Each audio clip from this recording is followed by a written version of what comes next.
अस्सलाम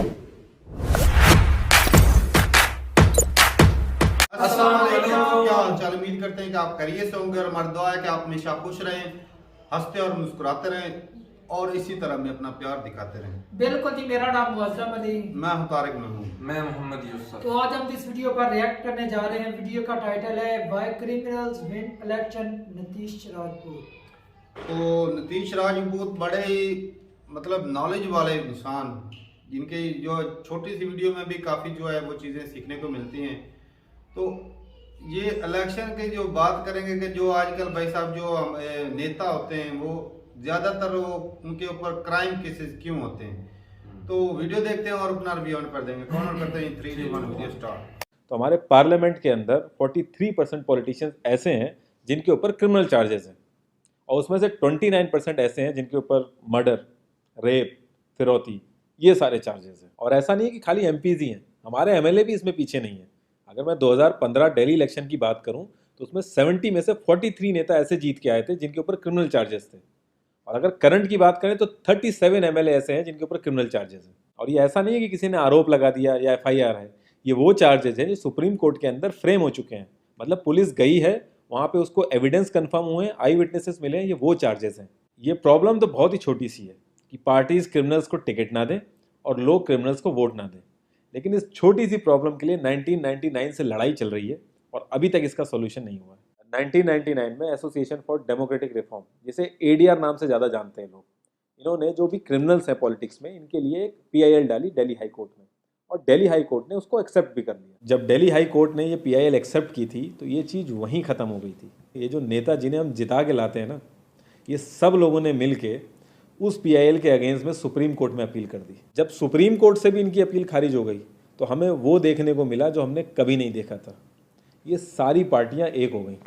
जब हमारे देश की सिक्योरिटी की बात आती है, उरी अटैक हो गया, बालाकोट हो गया या हमले वाली सिचुएशन बनती है, तब भी ये पार्टियां एक नहीं होती। लेकिन इस चीज़ के लिए ये सारी पार्टियां एक हो गई थी और ये सारी चीज़ें एक ही जगह आके फंस जाती हैं। इंडिया के कानून के हिसाब से जब तक किसी भी आदमी के ऊपर फाइनल जजमेंट नहीं आता तब तक वो बेकसूर है और उसी चीज़ का फ़ायदा उठता है। अगर कोई आईएएस पीसीएस की तैयारी कर रहा है और उसके ऊपर क्रिमिनल चार्जेस हैं तो उसे ऑफर लेटर नहीं मिलेगा। यहाँ तक कि क्लर्क की जॉब के लिए उसको दिक्कत आ जाएगी। लाखों कैदी ऐसे हैं जिन पर अभी जजमेंट नहीं आया, जो अंडर ट्रायल है, उनको जेल में डाल रखा है। तो ये सारी चीज़ें जो एप्लीकेबल होती हैं सिर्फ पॉलिटिशियंस के लिए होती हैं, बाकी किसी के लिए नहीं। इतने बड़े सांसदीय क्षेत्र में पार्टियों के लिए इतना मुश्किल हो जा रहा है ऐसा कैंडिडेट ढूंढना जिसका कोई क्रिमिनल रिकॉर्ड ना हो। एडीआर की रिसर्च के हिसाब से क्रिमिनल कैंडिडेट के चांसेस 3 गुना ज़्यादा होते हैं जीतने के क्लीन कैंडिडेट के मुकाबले। एक क्रिमिनल कैंडिडेट मनी और मसल पावर का परफेक्ट कॉम्बो बन जाता है। पार्टी के लिए फंडिंग इकट्ठी करनी हो, self financing, black money, campaigning के लिए फाइनेंस इकट्ठा करना हो, हर एक चीज़ में माहिर होते हैं। इसलिए पॉलिटिकल पार्टीज की ये पहली पसंद बन जाती है। पहले लोग इतनी डिमांड में नहीं थे, पहले वही भीड़ इकट्ठी करना, बूथ कैप्चरिंग, इन्हीं सब चीज़ों तक ये लोग लिमिटेड थे। लेकिन ये जैसे से इनकी वर्सेटैलिटी बढ़ती गई, ये पॉलिटिकल पार्टीज की पहली पसंद बनते गए। यार पार्टीज की मजबूरी तो समझ में आती है, लेकिन कास्ट और सिस्टम फेलियर की वजह से लोगों की भी मजबूरी बन जाती है इनको वोट देना। आज की डेट में यार एफआईआर करने के लिए भी आपको जुगाड़ की जरूरत होती है, लेकिन वहीं अगर आप अपनी कास्ट वाले नेता के पास जाओगे तो आपका काम हो जाएगा। थोड़ा बहुत आपका हिसाब किताब देखेगा, आपका काम कर देगा वो। तो ये जो सिस्टम कमज़ोर है ये मजबूर करता है लोगों को इन लोगों को वोट देने के लिए, और ये लोग पूरा ध्यान रखते हैं कि ये सिस्टम कभी स्ट्रांग ना हो। अगर तुम क्लोजली ऑब्जर्व करो तो हर नेता यही तो समझाने की कोशिश कर रहा है कि सिस्टम सारा खराब है, सिस्टम में ये कमियां हैं और मैं तुम्हें इस सिस्टम से बचा लूँगा। और गरीबों के हक के लिए लड़ते लड़ते लड़ते वो खुद अमीर हो जाता है। यार जीतने का एक सुपर हिट फॉर्मूला है, एक एरिया डिसाइड करो, उस एरिया की कास्ट कैलकुलेशन कर लो, जो कास्ट मेजोरिटी में है उसका रॉबिन हुड टाइप या एक बाहुबली टाइप एक नेता खड़ा कर दो। जो सिस्टम काम नहीं कर पा रहा है वो काम तुम करने लगो, लोग तुम्हें वोट देने लगेंगे। इन केस अगर कोई ज़्यादा होशियार बन रहा है या लोगों में ज़्यादा समझ आ गई है तो एक छोटा सा दंगा करा दो, लोगों की मजबूरी बन जाएगा तुम्हें वोट करना। Centre for media studies CMS, इसके हिसाब से लास्ट लोकसभा जो 2019 का था उसमें 50,000 करोड़ से भी ज़्यादा पैसा इन्वॉल्व था। पूरे वर्ल्ड में इंडिया सबसे ज़्यादा पैसा खर्च करता है इलेक्शन में, यूएसए से भी ज़्यादा। तो यार तुम्हें क्या लगता है इतना पैसा खर्च करके कोई जब आएगा तो वो रिटर्न ऑफ इन्वेस्टमेंट नहीं देखेगा? ऐसे ये सारी पार्टीज आपस में कितना लड़ती रहती हैं, कितने वैचारिक मतभेद हैं इनके आपस में, लेकिन जब भी ट्रांसपेरेंसी इन पार्टी फंडिंग की बात आती है ये सब लोग एक जैसा राग अलापते हैं। ये लोग कभी भी पार्टी फंडिंग में ट्रांसपेरेंसी आने ही नहीं देंगे। एक बार जब ये लोग पावर में आते हैं ना तो पूरा का पूरा सिस्टम इनके हिसाब से चलता है, और जो पुलिस वाले इनके हिसाब से नहीं चलते ना उनका ट्रांसफर हो जाता है।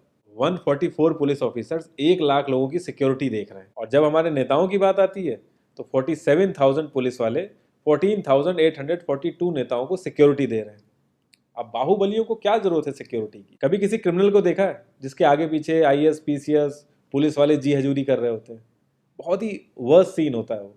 हर साल रिपोर्ट्स आती हैं कि 75% से भी ज़्यादा लोगों को पुलिस पे भरोसा ही नहीं है। इंडिया एक इकलौती ऐसी जगह है जहाँ पे पुलिस को देख के इंसान सेफ फील करने की बजाय डरता है। एक 15 साल के बच्चे तक को पता है कि आईपीएल में सट्टा लगाने के लिए किसके पास जाना है, लेकिन हमारी पुलिस को नहीं पता। और ये सारा सिस्टम, ये जो वीक सिस्टम है, हमारे नेताओं को बहुत सूट करता है, क्योंकि जिस दिन ये स्ट्रांग हो गया तो इन सब की दुकानें बंद हो जाएंगी। इंडिया की 65% आबादी 35 की एज से नीचे है। जो हमारा लोकसभा है उसकी एवरेज एज है 54 और राज्यसभा की एज 63.5 है। एक दो केस अगर छोड़ दें तो आम आदमी के लिए पॉलिटिक्स में घुसने का रास्ता नहीं है। अगर आप गूगल पे सर्च करोगे ना टॉप 10 यंग पॉलिटिशियंस, तो एक भी नाम उसमें ऐसा नहीं होगा जिसका कोई फैमिली से पॉलिटिकल कनेक्शन ना हो। आज़ादी के बाद से 0.5% से भी कम पॉलिटिशियंस ने अपने बच्चों को आर्मी में भेजा है। वहाँ नहीं भेजते ये लोग। हम लोग इनसे मैनिफेस्टो में डिमांड ही कहाँ करते हैं? हम तो बस रिलीजियस मुद्दे देखते हैं मैनिफेस्टो में और खुश हो जाते हैं। इंडिया ने ब्रिटिश पार्लियामेंट्री सिस्टम अडेप्ट किया और उसमें एक बहुत ही इंपॉर्टेंट चीज़ है शैडो कैबिनेट, वो हमने छोड़ दी। इसके बारे में बहुत ही कम लोगों को पता है और ये लोग हमें पता लगने भी नहीं देते। तो इसमें होता यह है कि अगर मैं फाइनेंस मिनिस्ट्री का ही एग्जाम्पल लूँ तो जो भी रूलिंग पार्टी का फाइनेंस मिनिस्टर है उसके पैरेलली एक ऑपोजिशन का भी फाइनेंस मिनिस्टर असाइन हो जाएगा, और जो रूलिंग पार्टी का फाइनेंस मिनिस्टर है उसकी एक्टिविटीज़ को ऑपोजिशन का फाइनेंस मिनिस्टर लोगों तक पहुंचाएगा। और इसी तरीके से हर डिपार्टमेंट में होता है और लोगों के लिए बड़ा बेनिफिशियल रहता है ये, क्योंकि छोटे से छोटे काम के लिए हमारे इंडिया में बहुत सारी मिनिस्ट्री इन्वॉल्व रहती हैं, तो एक्चुअल में किस नेता की गलती है पता ही नहीं चल पाता है। इस तरीके के बहुत सारे कॉन्सेप्ट हैं जो हम लोगों को पार्टी से मैनिफेस्टो में डिमांड करने चाहिए, क्योंकि हम लोग तो हमेशा मंदिरों और मस्जिदों के लिए ही लड़ते हैं। ये सारी चीज़ें एकदम से तो सही हो नहीं जाएंगी, लेकिन एक चीज़ हमारे हाथ में है कि यार हम कम से कम किसी क्रिमिनल को तो वोट ना दें। और ऐसा तो होता नहीं कि सारे के सारे लाइन से क्रिमिनल ही खड़े हो जाते हैं। हमें बस इतना करना है कि जो भी कैंडिडेट क्रिमिनल है हमें बस उसे वोट नहीं देना है, भले ही वो हमारी फेवरेट पार्टी का हो, भले ही वो हमारी कास्ट का हो। बस एक दो बार हमें ऐसे करना है, फिर इन लोगों को टिकट ही मिलना बंद हो जाएगा पार्टियों से। जितनी रिसर्च हम अपना मोबाइल फ़ोन खरीदने में करते हैं ना, उसकी 10% रिसर्च भी अगर हमने अपने कैंडिडेट के बारे में कर ली तो ये क्रिमिनल जितने भी हैं पार्लियामेंट में नहीं दिखेंगे, ये वहीं दिखेंगे जहाँ इनको होना चाहिए। लास्ट में एक ही क्वेश्चन पे मैं इस कॉन्वर्सेशन को एंड करूँगा कि पॉलिटिक्स अगर समाज सेवा है तो सैलरी क्यों, और अगर नौकरी है तो एग्ज़ाम और क्वालिफिकेशन क्यों नहीं? जी वीडियो खत्म हो गया। और आज नीतीश भाई ने तो भाई साहब ये जो है ना सारे एक नितारा कर दिया, नजरिया ही चेंज कर दिया। पाकिस्तान से भी आगे भाई साहब, ये पाकिस्तान तो इंडिया के सामने। भाई साहब मैं हर रोज यही सवाल उठाता हूँ कि ये जो लोग हैं इतनी करोड़ों रुपए हम समझ रहे थे, हमारे जहन में यही था भाई वहाँ के जो मतलब नेता हैं दूध के धुले, मुल्क से मोहब्बत करते हैं, बहुत अच्छे काम कर रहे हैं। ये नहीं पता कि हमारे यहाँ के लोगों से भाई बहुत बड़े कांड करने वाले तो इंसान है ना भाई साहब। ये अब और ये हकीकत भी है। हम तो अपने नेता को कोसते रहते हैं भाई। वो क्या इलाके की बात करें तो उस बंदे को वोट देते हैं कि जिसका थाने में कोई काम कर लेता हो या कोई सरकारी दफ्तरों में जिसकी कोई जान पहचान। ऐसी बात है। मैं कह वो कुछ दिन पहले ही एक ना वो गया था फौतकी पे, रिश्तेदार बैठा हुआ था, तो वो थोड़ा सा बदमाशी टाइप, उसके ऊपर कत्ल का केस भी था, लेकिन वो सुलह हो गई, वो जैसे भी वो ना खत्म हो गया उसका केस। लेकिन वो ब्रांड बन गया, वो ब्रांड उसका थाने में हेलो है बातचीत चलती है, उसके थाने में जाता तो उसकी वो मान लेते हैं, सरकारी दफ्तरों में चलता है। सही। तो वो जी चेयरमैन के लिए ना इलेक्शन होने वाले हैं, तो वो कह रहा था कि मुझे इलेक्शन के लिए मैं खड़ा होता हूँ। अच्छा। तो सारे लोग उसको सपोर्ट कर रहे थे। तो एक लड़का पढ़ा लिखा था, मैंने कहा भाई तू क्यों नहीं खड़ा होता? वो कहता है इसको तो कोई बंदा थाने में जानता ही नहीं, ये काम क्या करवाएगा। तो इसका मतलब तो वो यही बनता है कि भाई साहब इलेक्शन वही लड़ता है जो इसकी कोई गवर्नमेंट के इदारों में पहुंच हो। ना ना ना ना ना ना ना ना, इलेक्शन वो लड़ता है जो पब्लिक की जरूरियात को पूरा करता है। वही ना, तो ही पब्लिक भाई उसे वोट देती है ना। वही तो बात आ जाती है कि लोग जो है वोट उसी को देते हैं। इसकी जिंदा जवेद मिसाल मैं तुम्हें बताऊं, हमारे गांव से जो भाई हमारा चेयरमैन हुआ था ना, वो 12 या 15 साल से जेल में था भाई, और जेल से आते ही वो इलेक्शन पर यहाँ खड़े हुए, और हमने खुद भी भाई साहब ऐसी बात नहीं कि हमने उसे वोट नहीं दिया, हमारे सारे गांव ने, अहले इलाका ने वोट दिया और वो जीत गए, चेयरमैन बना। हालांकि हर बंदे को पता है कि भाई ये 15 साल से जेल में रहा है, सही बात है। क्रिमिनल है।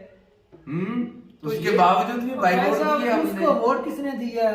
थोड़े से अमीर लोगों ने दिया। हमने दिया, तूने दिया, हमने इसी दिया। वजह से दिया कि कल को हमारे ऊपर मुसीबत आती है, इसके जरिए हम उसको सॉल्व करेंगे, क्योंकि हमारे मसाइल को वो हल करेगा। हर आदमी की डिमांड तो नहीं ना पूरी कर सकता, पैसा हर आदमी को नहीं दे सकता। नहीं, हर बंदे वो तो कोई भी नहीं दे सकता। लड़ाई झगड़ों के मसले मसाइल, कोर्ट कचहरी के मसले मसाइल पर देने पड़ते हैं, ये भी तो है, बिल्कुल है, रिश्तेदारी तो में मेन है। बात तो वही आ गई कि वाकफियत जो उसकी जो पहुंच हाँ, है, वाकफियत की बेस पर उसकी बेस पे वोट देते हैं कि कल को हमें भाई अगर हालांकि वो जरूरत जेल में पड़ेगी- रहकर भी भाई उसका ताल्लुक बाहर रहने वाले लोगों से बहुत ज्यादा था। भाई साहब हम चाहते हैं कि तहफुजात हमारे हों, किस तरह के पुलिस मतलब वाले, corruption हम करते हैं, वकील, दो नंबरी जज। हम करते हैं, चोरियां करते हैं, क्रिमिनल करते हैं, उसको मिटाने के लिए भी हमें कोई रहनुमा चाहिए। हाँ। उसी को हम सपोर्ट करते हैं। ऐसी बात। और जब वो जेल से छूट कर आया था, जेल से लेकर हमारे गांव तक गाड़ियां भाई जो क्रिमिनल होगा उसके साथ क्रिमिनल ही लोग होंगे।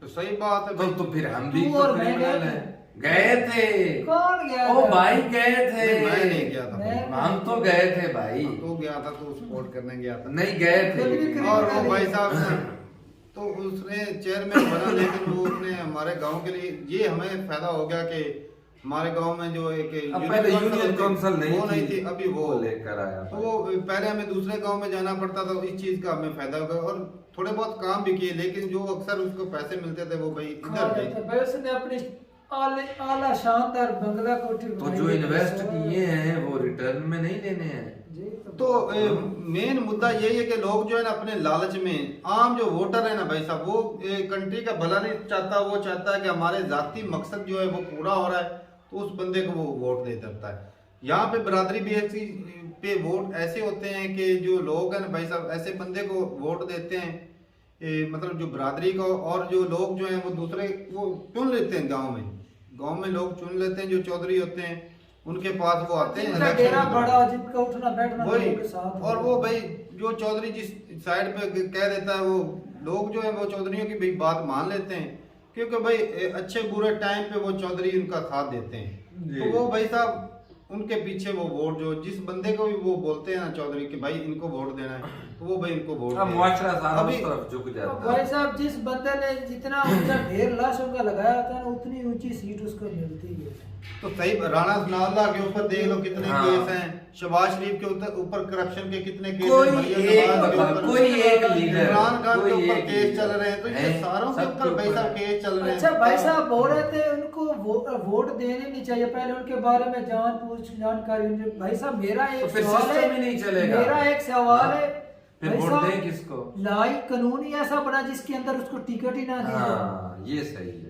तो होना ही ऐसा तो चाहिए। वो भाई साहब हाँ, ला- जैसे साहब, जैसे हाँ, आप मतलब कि नौकरी के लिए अप्लाई नहीं ना कर सकते, नहीं कर सकते। तो इसके लिए भी ये रूल UPSC होना का जितना चाहिए। एग्जाम है उसके अंदर आपके ऊपर आरोप है भाई साहब, आप आपको नहीं ऑफर apply कर लेटर सकते। नहीं मिलेगा। तो भाई यहाँ साहब, पर इस भी तरह ये नहीं कि होना आपके ऊपर चाहिए। अगर आपका रिकॉर्ड पीछे थोड़ा सा खराब है तो भाई पहले आप उसको सही आप करो, ना आए लो। तब मतलब आप आ ये सकते है, हैं। पढ़े- इस तरह इन्होंने बोल दिया कि आप ग्रेजुएशन तक अप्लाई कर सकते हैं, पहले तो ग्रेजुएशन के बगैर भी काम चलता रहा भाई साहब। तो भाई अब साहब तो- वो भी लाजमी करवा अब तो दें। चेयरमैन के लिए भी ग्रेजुएशन कर दी पाकिस्तान में। तो पहले तो हमारे दो के लिए- नंबर भाई बनवा लेते हैं डिग्रियां, कौन सी मुश्किल है, कौन सी महंगी है। जिन्होंने करोड़ों रुपए खर्चा करना है, क्या वो 2-4 लाख की मैंने डिग्री ले एक तो ना सकता ये है? एक और भी बात होती है भाई साहब, एक ना अक्सर एक मेरे ख्याल में अमिताभ बच्चन की मूवी थी कि एक राजा था, मतलब एक ऐसा इंसान था जो रात को लोगों को लूटता था और दिन को वो ना लोगों को बांटता था। बांटता था। अच्छा। रात को लोगों Popularity से के लूट लिए। लेना और दिन को वो बांट लेना। तो वो क्या अच्छा इंसान था या बुरा इंसान था? तो मतलब कहने का ये कि वो सिर्फ और सिर्फ लोगों की नजरों में महान बन रहा था। तो बहुत सारे पॉलिटिशियंस ऐसे करते हैं कि वो जो है वो पुलिस को बोल देते हैं, थोड़ी सी तंगी करें कि इनके काम सही से ना कर।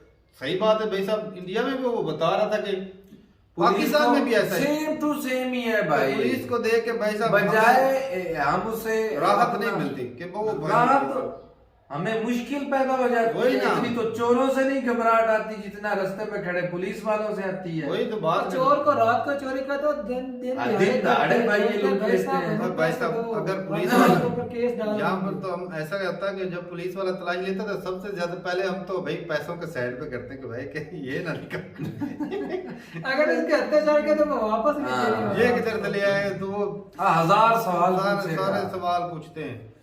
तो ये भाई होना चाहिए, लेकिन फिर भी जो पावर है ना वो पॉलिटिशियंस के पास ही होती है। वो भाई मार दाड़ करके आते हैं कितने लोगों की जाने लेकर। और इन्होंने भाई साहब गुंडे रखे होते हैं, सारा Politician- सिस्टम होता है इनका। अब गुंडे होते हैं इनकी, पुलिस में थाने में अप्रोच होती है, अदालतों में देख ले कि वो एक वो इन्होंने कोई भी जेब केस में बनता रखे है। होते कानून तो यार जेबों में इनके होता सामने है भाई कोई भी साहब। नहीं सर उठा सकता। उनको पता है भाई साहब हमारा अगर हमारा पूरा खानदान भी कत्ल कर देना भाई साहब हमारी सुनवाई कहीं सारी नहीं पुलिस होगी। भाई- उनके साथ ही है वो- वो पता नहीं क्या कुछ वो और ज्यादा तंग और झील करना शुरू कर देते हैं। तो ये भाई साहब केस सबसे वापस जो चीज है ना पहले वो है पुलिस। पुलिस अगर सही हो जाए मुकम्मल तौर पर ये हो भी नहीं सकती। अगर ये खुद सारे काम सही करने लग जाए तो ये पॉलिटिशियंस की किसी की जरूरत ही ना पड़े। वो सारे इंसाफ तो अदालतें सही हो जाएं तो किसी की जरूरत ना पड़े। लोग जो इधर किस लिए जाते हैं, उन्होंने भाई साहब अपनी मोनोपोली बना के रखी है ये पॉलिटिशियंस ने। और हमारी मजबूरी होती है कि भाई पुलिस वाले नहीं मारे जी, इसके ऊपर नेता के पास जाते हैं, नेता जी फोन करता है तो वो जाते ही काम हो जाता है। तो ये सारा और सारा वही है ना कि वो रात को लूटते हैं और दिन को वो बना लेते हैं। तो एक उन्होंने सिस्टम बनाया है, ये करप्शन करने का एक तरीका कार है। तो वो जी क्या कहते हैं, इनको 4 पैसे देने ना पुलिस वालों के। अब इससे पुलिस वालों की दिहाड़ी भी चल जाती थाने है में- और वो नेताजी की भी इज्जत बन जाती है कि नेताजी ने बोला था। हालांकि वो पैसे जो जा रहे होते हैं वो गरीब के जेब से जा रहे होते हैं। ऐसी बात है। सिर्फ वो नेताजी फोन करते हैं कि 4 पैसे ले लो यार काम कर। थाने में कोई भी नया पुलिस अफसर आता है भाई साहब उसको पहले दिन से ही उसकी मुलाकात होती है, पैसे वगैरह उसको बोलते हैं कि मैं इस इलाके का डॉन हूँ, मैंने जो बोलना है आपको आपने वही करना है। और भाई साहब वो भी करता तो है। भाई साहब करप्शन तो इस उसमें भी मामले करते में हैं। आप अपनी राय जरूर बताइएगा कि ये जो नेता हैं ये सही बात है कि इनके ऊपर चार्जेस होते हैं कत्लों के, फिर भी ये नेता बन जाते हैं, लोग वोट देते हैं सिर्फ और सिर्फ अपनी जाति जो है वो जरूरत को देख के। तो अपनी राय जरूर बताइए कमेंट सेक्शन में। एक अच्छा तारक पढ़ भाई, एक लेकर हमारे यहाँ जो है ना वो मंथली देते हैं पुलिस वालों को। इंडिया के अंदर भी तो ऐसे ही है। सारा पुलिस- सेम वो- सिस्टम ही है। वो अड्डों से जाके ठेकों से Same ये system लेते नहीं ही है पैसे भाई लेते भाई हैं। साहब क्रिमिनल खुद जाकर पैसे पे करते हैं। भाई साहब जेल में और 1 महीने की हमें और मोहलत दे दो। अभी देख लें। हम जो मर्जी करे आपने ना नहीं, पहले तो थोड़ी सी खुशी महसूस कर रहे थे कि भाई इंडिया में बेहतर हो रहा है, वहाँ का सिस्टम तब्दील हो रहा है, तालीम में लोग लेकिन आगे ये आ रहे है हैं। अभी करप्शन कम है। एक- लेकिन एक- साथ साथ और एक- पुलिस एक और आपकी मैं भाई बात बताऊं। पाकिस्तान से भी पीछे है। एक और बात बता दो, योगी आदित्यनाथ की देखिए कि वो कचहरी लगाते हैं, हाँ। ठीक है। अब भाई साहब ये बात देखें कि वो कचहरी लगाते हैं कि जो पुलिस वाले या किसी की काम नहीं कर रहे उनकी वो कचहरी लगाते हैं, फिर वो फोन करते हैं जी इनका काम कर दो, वो दरखास्त लिख कर देते हैं। तो पहले से ही वो भाई साहब उनको टांगे पुलिस वालों को। अब जो जो किसी की बंदा- प्रॉब्लम आपके वो पास जो कचहरी लेकर में आता है, बता- नौबत ही ना है। तो भाई साहब ये सारी बातें वहीं पर आ जाती हैं। बिल्कुल। तो ठीक है भाई साहब, ये नेता जो लोग हैं ना, चाहे जो भी हो जैसे भी हो, आम जनता का खून ये भाई साहब है। ये खून ही चूसते हैं। अब ये खुद को फेमस करते हैं मीडिया के सामने या आवाम के सामने। तो ठीक है भाई, मिलते नहीं वीडियो के साथ, तब तक के लिए इजाजत दें। अल्लाह अल्लाह हाफिज।